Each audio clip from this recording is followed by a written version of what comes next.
మీ ఎలాంటి వ్యాపార ప్రకటనలకైనా వెంటనే మా ఛానల్ సంప్రదించండి. నమస్తే. ఈరోజు మన స్టూడియోలో ప్రముఖ తంత్ర జ్యోతిష్యులు, జ్యోతిష రత్న, జ్యోతిష సామ్రాట్ చింతా రుక్మాన్ గదరావు గారు మనతో ఉన్నారు. సో గురువుగారితో మాట్లాడేద్దాం. నమస్కారం గురుగారు. మాతృదేవోభవ, పితృదేవోభవ, ఆచార్య దేవోభవ. ఓం నమో మాందేశ్వరాయ. గురుగారు, సెప్టెంబర్ మాసం విశేషంగా మిథున రాశి వారికి ఏ విధంగా కలిసి రాబోతుంది? సో చంద్రగ్రహణం ఉంది నెల మనకి, దీని తాలూకు ఇంపాక్ట్ కావచ్చు, ఓవరాల్గా ఎలాంటి ఫలితాలు, ఎలాంటి జాగ్రత్తలు తీసుకోవాలి? సెప్టెంబర్ మాసంలో ఈ మిథున రాశి వాళ్లకు పరిశీలిస్తే జన్మరాశిలో గురువు, దశమ స్థానంలో వక్రించిన శని, భాగ్యంలో రాహువు, తృతీయంలో కేతువు. ఈ సెప్టెంబర్ మాసం 14-15 తారీఖుల వరకు బుధ శుక్రులు 2వ ఇంట్లో, తర్వాత 3వ ఇంట్లో. మొదటి వారంలోనే కుజుడు 4వ ఇంటి నుంచి 5వ ఇంట్లోకి, 17th అంటే 17వ తారీఖు నుంచి రవిగ్రహము 4వ ఇంట్లోకి ప్రవేశిస్తుంది. ఇలా చూస్తే వీళ్లకు జన్మంలో గురువు అంత మంచివాడు కాదు. ఇక అష్టమాధిపతి అయిన శని దశమంలో ఉన్నాడు, ఇప్పుడు వక్రించున్నాడు, వక్రచారం నడుస్తున్నాడు. అదేవిధంగా ఇక రాశ్యాధిపతి అయిన బుధుడు ద్వితీయంలో మాస మధ్యంలో తృతీయంలోకి వెళ్తాడు. శుక్రుడు పంచమాధిపతి తృతీయంలోకి వెళ్తాడు. అంటే భాగ్యస్థానంలో గ్రహం నడుస్తుంది. వీళ్ళు కూడా ఈ చంద్రగ్రహ ప్రభావానికి లోనైనటువంటి రాశి. ఎందుకంటే రాహు 9వ ఇంట్లో ఉంటే తండ్రికి అరిష్టం. ఇప్పుడు చంద్రుడు కలుస్తున్నాడు కదా, అంటే తల్లి తండ్రికి ఇద్దరికి అరిష్టము, మాతృపితృ అరిష్టము ఈ గ్రహణ ప్రభావము. ఎవరన్నా తల్లిదండ్రులకు అనారోగ్యంగా ఉన్నవాళ్ళు వాళ్ళ వైద్య ఖర్చులకు ఖర్చు పెట్టాల్సి అవ్వచ్చు, లేదా తండ్రి కొడుకులకు లేదా తల్లి బిడ్డలకు అరిష్టం అని చెప్పచ్చు. ఎందుకంటే ఈ రాహువు చంద్రుణ్ణి గ్రహణంగా తీసుకున్నాడు. అదేవిధంగా దొరికినప్పుడు సూర్యుని కూడా గ్రహణంగా తీసుకుంటాడు. రాహువు శక్తిలో రాహువుని మించిన గ్రహం లేదు, ఇంటెలిజెన్స్లో కూడా ఆయన్ని మించిన గ్రహం లేదు. మాయ, రాహు అంటే ఒక పెద్ద మాయ. ఈ అనంత విశ్వము మహాఖగోళమంతా ఆయనే, మాయే, రాహువే. సాక్షాత్ మహావిష్ణువునే ఏమార్చినటువంటి ఏకైక దేవత అయిన విష్ణుమాయను అధిగమించిన ఎవరి వల్ల కాదు, ఒక రాహుకు మాత్రమే సాధ్యం. అది ఆయన్ను విష్ణువునే మాయ చేసి అమృతం తాగాడు ఆయన. అందుకు ప్రతీకారంగా, అంటే రాహు ఇలా చేశాడని కంప్లైంట్ ఇచ్చినందుకు ప్రతీకారంగా దొరికినప్పుడంతా వీళ్ళను అమావాస్య పౌర్ణమి సందర్భాలు ఎదురుపడితే ఆయన ఇబ్బంది పెడుతూ ఉంటాడు. నైసర్గికంగా పితృస్థానము 9వ స్థానము. 9వ స్థానంలో రాహు ఉన్నప్పుడు తండ్రికి అరిష్టము, లేదా పితృవర్గీయులతో, అంటే తన రక్త సంబంధికులతో, తన పాలవాళ్ళు అంటారు, తన వంశీకులతో విభేదాలు, వాళ్ళ ద్వారా నిందలు, ఇటువంటివి ఉంటాయి. ఇప్పుడు చంద్రగ్రహణము. చంద్రుడు అంటే మాతృకారకుడు. ఇప్పుడు క్లియర్గా నేను వివరణ ఇచ్చాను ఇక్కడ. మాతృపితృ వర్గ అరిష్టము. ఇక జన్మంలో గురువు ఈ రాశికి బాధకాధిపతి. జన్మంలో ఉన్నాడు గురువు, ఈ రాశికి మిథున రాశికి బాధకాధిపతి. బాధకాధిపతిని ప్రతి రాశికి ఒక గ్రహం ఉంటుంది, ఆ గ్రహం మిథున రాశికి గురువే. ఈ గురువు ఏం చేస్తాడంటే మంచితనం ఇస్తాడు, డబ్బులు ఇవ్వడు. క్యారెక్టర్ ఇచ్చి, మొహమాటాన్ని ఇచ్చి, మొహమాటంతో ఖచ్చితంగా మాట్లాడలేకుండా చేసి నష్టపోయేలా చేస్తాడు. గురుదశ మిగిలిన వాళ్ళకు ఎక్కువ బాధ ఉంటుంది. గురుదశ ఖర్చు పెట్టేసిన వాళ్ళకు 10% ఎఫెక్ట్ ఉంటుంది. అంటే దశ కాకుండా ఉంటే ఎక్కువ ప్రభావము, దశ అయి ఉంటే తక్కువ ప్రభావం. ఇక ఈ రాశికి అష్టమాధిపతి దశమంలో ఉన్నాడు, వక్రించున్నాడు. అదేవిధంగా ఇక రాశ్యాధిపతి అయినటువంటి బుధుడు 2, 3 ఆయన చాలా తక్కువ సమయమే సంచరిస్తుంటాడు.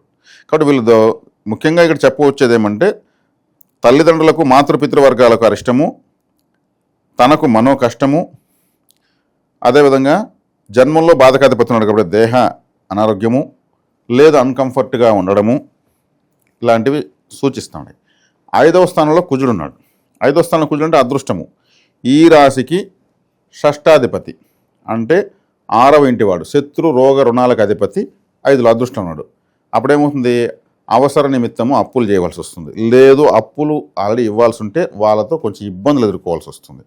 కాంప్రమైజ్ అవ్వరు. అంటే ఇతను అదృష్ట స్థానంలో ఏమో శత్రు స్థానాధిపతి ఉన్నాడు, శత్రురోగ రుణ కారకుడు కూడా ఆయనే. కాబట్టి ఇక్కడ వచ్చేకాడికి మిథున రాశికి గ్రహాల అన్కంఫర్ట్ అనేది క్లియర్గా తెలుస్తూ ఉంది. కాబట్టి ఈ రాశి వాళ్ళు గ్రహణ సంబంధించినటువంటి పరిహారాలు, జపతప హోమదానాదులన్నీ చేసుకోవాలి. ఇది చేసుకుంటే వీళ్ళు గిటన్ అవ్వచ్చు. అనుకూల గ్రహాలు తక్కువ ఉన్నాయి, ప్రతికూల గ్రహాలు ఎక్కువ ఉన్నాయి. అనుకూలించాల్సిన గ్రహాలు ప్రస్తుతానికి అందుబాటులో లేవు, కవరేజ్ ఏరియాలో లేవు, టవర్ లేదంటే ఆ పరిస్థితిలో ఉన్నాయి. కొద్ది కాలంలోనే మళ్ళీ ఈయనకి వీళ్ళకు అనుకూలతలు పెరుగుతాయి, ఇబ్బంది ఏం లేదు. ఇక కుటుంబం పరంగా ఎలా ఉంటుంది, ప్రేమానురాగాల పరంగా? కుటుంబ స్థానాధిపతి గ్రహణానికి లోనవుతున్నాడు కదా, రెండో ఇంటి వాడే చంద్రుడు, ఆయనే గ్రహణానికి. అంటే కుటుంబంలో అనవసర ఖర్చులు, లేదు సంబంధం లేని ఖర్చులు, లేదు తెలిసి వృధా ఖర్చులు, కుటుంబ సభ్యుల్లో అనైక్యత రావడానికి అవకాశాలు ఉన్నాయి. కానీ మానసికంగా అప్డేట్ అయితే ఇలా ఉంటుంది కదా, అందరూ సర్దుకోవాలి కదా, సర్దుకుంటే అయిపోతుంది కదా అనుకుంటే అదే పరిహారం. తెలియకపోతే ఏమవుతుంది, ఎక్కువగా మనస్తాపాలకు కోపతాపాలకు గురైతే అవి పెద్దవైపోతాయి. ఇంకొకరు చూసి నవ్వుకుంటారు, అవకాశం ఇస్తే వచ్చి మనకు మధ్యస్థం చెప్తారు. అవకాశం ఇవ్వకూడదు. కాబట్టి చంద్రగ్రహ పరిహారాలు చేసుకోవాలి. అంటే అన్నదానము, బియ్యము, నెయ్యి, సర్ప విగ్రహాలు, వెండితో చేసిన పడగలు ఇలాంటివంతా ఇవ్వచ్చు, మంచిది. ఇక వ్యాపారస్తులకు ఏదన్నా సూచన ఉందా గురు? వ్యాపారము అంటేనే బుధుడు వైశ్య గ్రహము, ఇంకా ఆయన కొంచెం అన్కంఫర్ట్లో ఉన్నాడు. వీళ్ళు రొటీన్గా వీళ్ళకి తెలిసిన అనుభవం ఉన్నటువంటి వ్యాపారాన్ని కంటిన్యూ చేసుకోవడం బెటరు, కొత్త వ్యాపారాలు ప్రయత్నించకపోవడం ఎంతైనా మంచిది. స్థానచలనము అనే దానికి తీసుకుంటే కలిసి రాదనే చెప్పాలి. ఎందుకంటే స్థానచలనము అంటే మీకు చంద్రుడు వేగంగా మారుతూ ఉంటాడు కాబట్టి స్థానచలనానికి కారకుడవుతాడు. అదే దశమ స్థానంలో శని కూడా వక్రంలో ఉన్నాడు కాబట్టి కొద్ది రోజులు ఓపిక పట్టడం మంచిది, తర్వాత మంచి నిర్ణయాలు వస్తాయి. ఇప్పుడు తొందరపడడం వల్ల మళ్ళీ పోయిన చోటు నుంచి మళ్ళీ కదలాల్సి వస్తుంది. సో కొత్త పరిచయాలతో వీళ్ళ నెట్వర్క్ అనేది ఎలా ఉంచుకుంటే బాగుంటుంది అంటారు? వీళ్ళు కొత్త పరిచయాలు చాలా ప్రమాదకరంగా ఉన్నాయి. ఎందుకంటే కొత్తదనము అనేదానికి అంటే ఆశ అనేది ఒకటి ఉంటుంది, కోరిక అనేది ఒకటి ఉంటుంది, మోహం అనేది ఒకటి ఉంటుంది, వ్యామోహం ఒకటి ఉంటుంది. ఈ వ్యామోహం అంటే రాహు, ఆశ అంటే చంద్రుడు, మనసు కదా, మనసు ఆశపడింది. ఇంకా కోరిక అంటే బుధుడు, బుద్ధి. కాబట్టి ఇక్కడ వ్యామోహము, కామము అంటే శుక్రుడు, కామ వ్యామోహం అంటారు. వ్యామోహం అంటే దాన్నిటిని పరిధులు దాటి అదేదో పేరాశ, అదే ఏదో అన్నీ వదిలేసి వస్తువు మీద అయినా సరే మనిషి మీద అయినా సరే. ఈ వ్యామోహానికి అధిపతి రాహు. ఈ రాహు ఏం చేస్తున్నాడు, ధనస్థానాధిపతి అనే చంద్రుణ్ణి పట్టుకుంటున్నాడు ఈ సంవత్సరం, ఈ మాసం. అదే దాంతోపాటు 17వ తారీఖు వరకు రాహుకి రవికి దృష్టి ఉంది, మళ్ళీ బుధుడు శుక్రుడి పైన దృష్టి ఉంది, వాళ్ళిద్దరు కూడా వస్తారు. అదేవిధంగా రాహుకి కుజుడి పైన కూడా 9వ దృష్టి వస్తుంది. దక్షిణ భారతదేశం మన తమిళనాడు కేరళ ప్రాంతాల్లో రాహుకి 9వ చూపు ఉందని విశేషంగా భావిస్తారు. కాబట్టి ఇక్కడ వచ్చేక్కడికి అదృష్టమైన ప్లేస్లో కుజుడున్నాడు. కాబట్టి ఈ ఆశలు, కోరికలు, వ్యామోహాలకు వెళితే ఉన్నది పోతుంది కొట్టుకొని, లేదంటే లేని సమస్యలు వస్తాయి, వెళ్ళకూడదని అర్థం. కాబట్టి తండ్రికి తల్లికి జాగ్రత్తగా చూసుకోవాలి. మాతృపితృవర్గీయులతో గొడవలు వస్తే సర్దుకొని వెళ్ళిపోవాలి. సర్దుకొని పోతే నష్టం వస్తుంది, అయ్యా మేము సర్దుకోకపోతే అంటే సర్దుకుంటే వచ్చే నష్టము, సర్దుకోకపోతే ఇంకా ఎక్కువ అవుతుందని అర్థం. సో నిరుద్యోగులు, ఉద్యోగస్తుల పరిస్థితి గురుగారు? ఉద్యోగులు నిరుద్యోగులు తీసుకుంటే కొంచెం తడబాట్లకు గురవుతారు. ఎందుకంటే ఇక్కడ వచ్చేకాడికి 10వ స్థానంలో శని వక్రం చెందడం, కర్మకారకుడు వక్రించడం వల్ల చేస్తున్నటువంటి వృత్తి ఉద్యోగ వ్యాపారాల్లో కొన్ని తడబాట్లు వస్తాయి. అదేవిధంగా జీవకారకుడు రవి ఈ రాశికి అనుకూలమైనవాడు కాదు, ఆయన కూడా అనుకూలమైన ప్రదేశంలో లేడు. గ్రహణ ప్రభావం వల్ల కొంచెం మానసిక స్థిమితం కూడా తగ్గిపోతుందని చెప్పొచ్చు. ఎందుకంటే చంద్రుడిపై రాహుతో కలుస్తున్నాడు కాబట్టి చంద్రరాహువులు, చంద్రకేతువులు, లేదా చంద్రుడికి అటు ఇటు పాపగ్రహాలు ఇటు పిశాచ యోగం అంటారు. కాబట్టి నేను అప్పుడప్పుడు చాలా సందర్భాల్లో మాంది అనే గ్రహం గురించి చెప్తూ ఉంటాను. మాంది వచ్చి ప్రేతగ్రహం. ఒకవైపు మాంది, ఇంకోవైపు కేతు కానీ ఇంకొక లేదా రాహు కానీ ఉన్నారంటే పిశాచ యోగం వచ్చేస్తుంది. లేదా మాందితో చంద్రుడు కలిసిన, మాందితో మన చంద్రుడితో రాహుకేతులు సంయోగం చెందిన పిశాచ యోగాలు వస్తాయి. అంటే మానసిక స్థిమిత ఉండదు. కాబట్టి ఇక్కడ వచ్చేకాడికి ప్రస్తుతానికి నేను చెప్తున్నదని భయపడిపోవాల్సిన అవసరం ఏం లేదు. ఇవి తాత్కాలికం, వ్యక్తిగత జాతకమే పర్మనెంట్. సో విశేషంగా మనం ఏ పని చేసినా కలిసి రావాలి, ఆ ప్రయత్నం అనేది సఫలీకృతం అవ్వాలంటే ఎలాంటి పరిహారాలు వీళ్ళకి అవసరం అంటారు గురుగారు? ఇప్పుడు మిథున రాశి అనేది కాలపురుషునికి ప్రయత్న స్థానం. 3వ స్థానం ప్రయత్నము అని నేను ప్రతి రాశికి చెప్పుకుంటూ వస్తున్నా. కాలపురుషునికి ప్రయత్నం అంటే అది మిథునమే. మిథునం అంటే మీ కలయిక. సృష్టి పాలకులు ఎవరు? ఆది దంపతులు ఎవరు? పార్వతీ పరమేశ్వరులు. వాళ్ళిద్దరూ ఉండేటువంటి రాశి మిథున రాశి. అందుకే ఆరుద్ర అంటే శివుడిది అక్కడే ఉంది.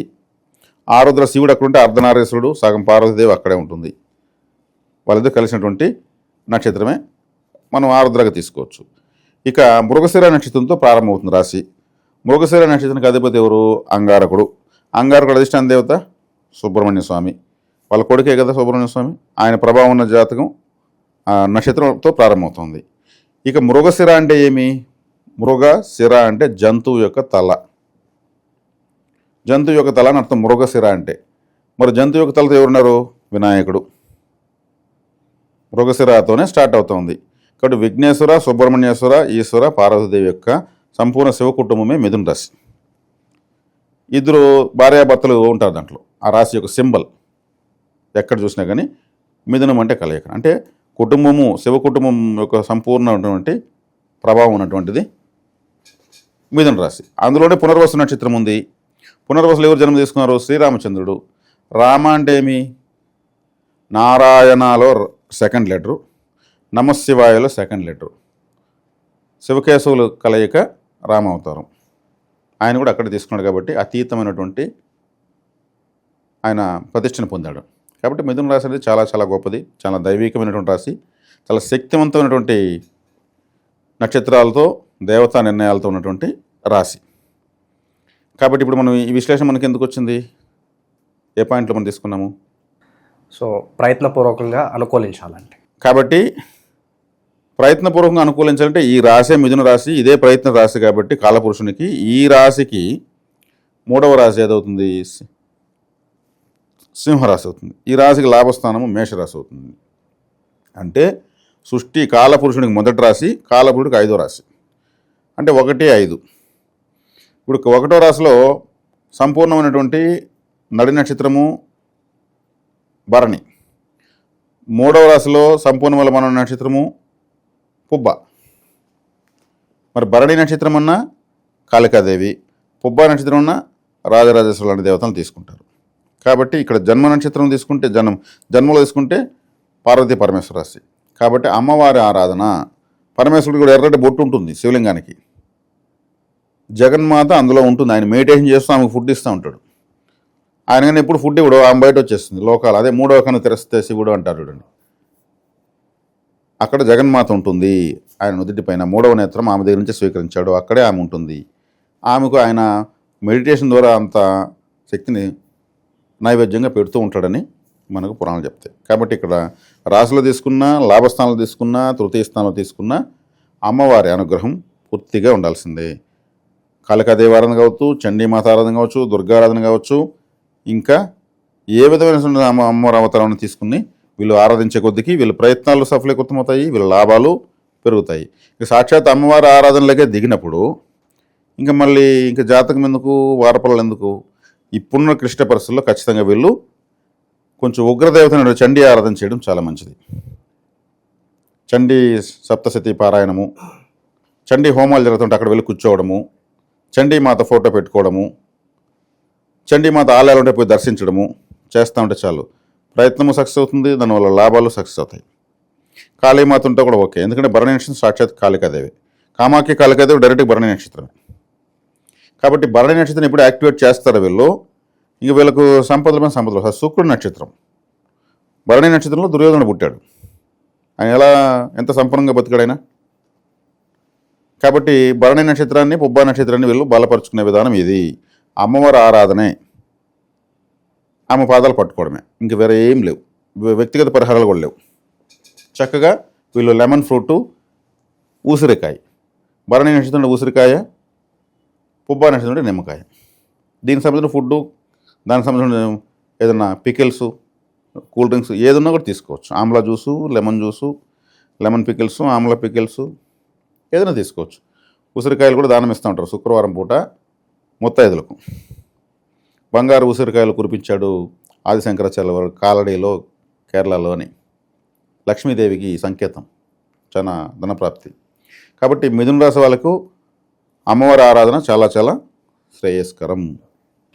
ఓవరాల్ సెప్టెంబర్ మాసం మిథున రాశి వారి పరిస్థితి ఏ విధంగా ఉండబోతుంది, ఎలాంటి జాగ్రత్తలు తీసుకోవాలి, చాలా బాగా వివరించారు. ధన్యవాదాలు గురుగారు. ధన్యవాదాలు.